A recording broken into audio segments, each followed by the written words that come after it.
Welcome to the journey of a lifetime, where every word counts, every verse speaks, and every story unfolds to reveal the timeless wisdom of the ages. I'm your host, Lynn Falconer, and I welcome you to this episode on the Joyful Alchemist podcast. I want to thank you for subscribing, and I ask you to please do share with friends and family.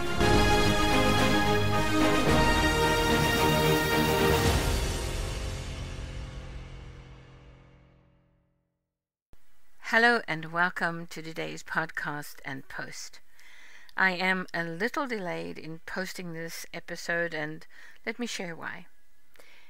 I picked up my grandson the weekend of March 15th when his spring break started, and he then spent a week and a half with me, which caused me to reshuffle my priorities a little.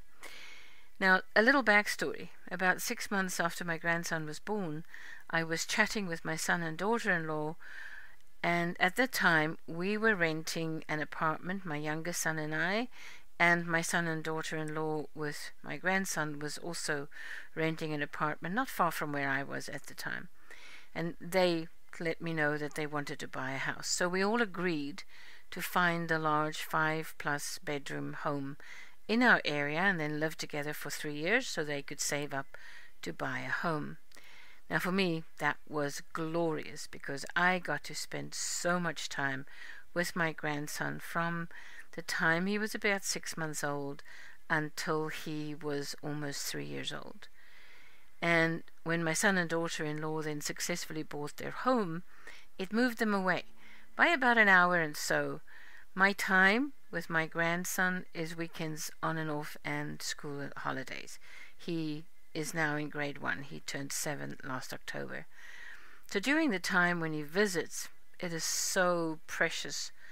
Although I don't unfortunately get to completely focus on him 24 hours a day when he does visit because I have a full-time job, I love having him over, and while he is here I reshuffle my priorities, and in this period of time that he was here, the Substack space unfortunately got a little pushed down a little bit on the priority list.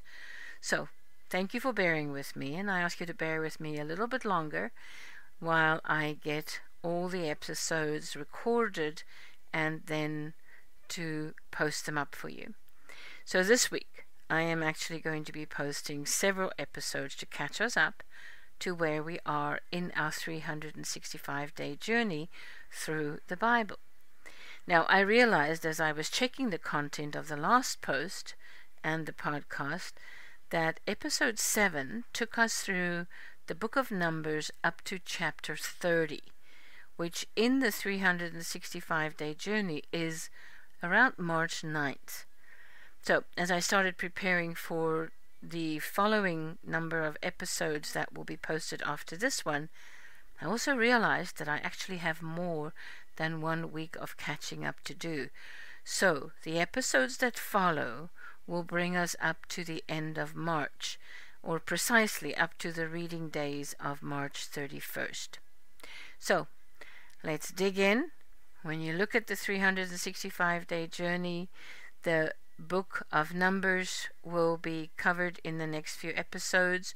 We will also start in the book of Deuteronomy, go through that, and then we'll go into the book of Joshua, and we'll finish on the March 31st supposed episode that should have been published on March 31st, the book of Judges.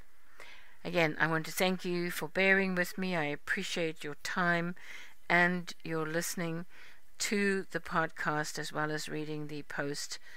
May God bless you abundantly, and I look forward to seeing you on the next episode. Thank you for listening to this episode of the Joyful Alchemist podcast. I hope you found inspiration, insight, and a touch of magic in today's conversation.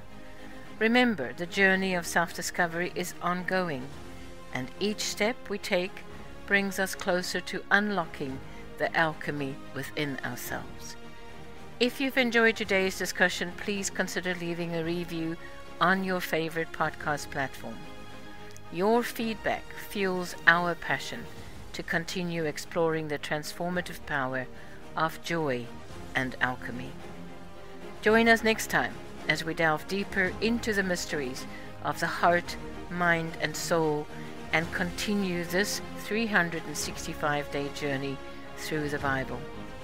Until then, may your days be filled with joy, your heart with gratitude, and your spirit with endless possibilities. Keep seeking, keep smiling, and keep alchemizing. This is your host, Lynn Falconer, signing off.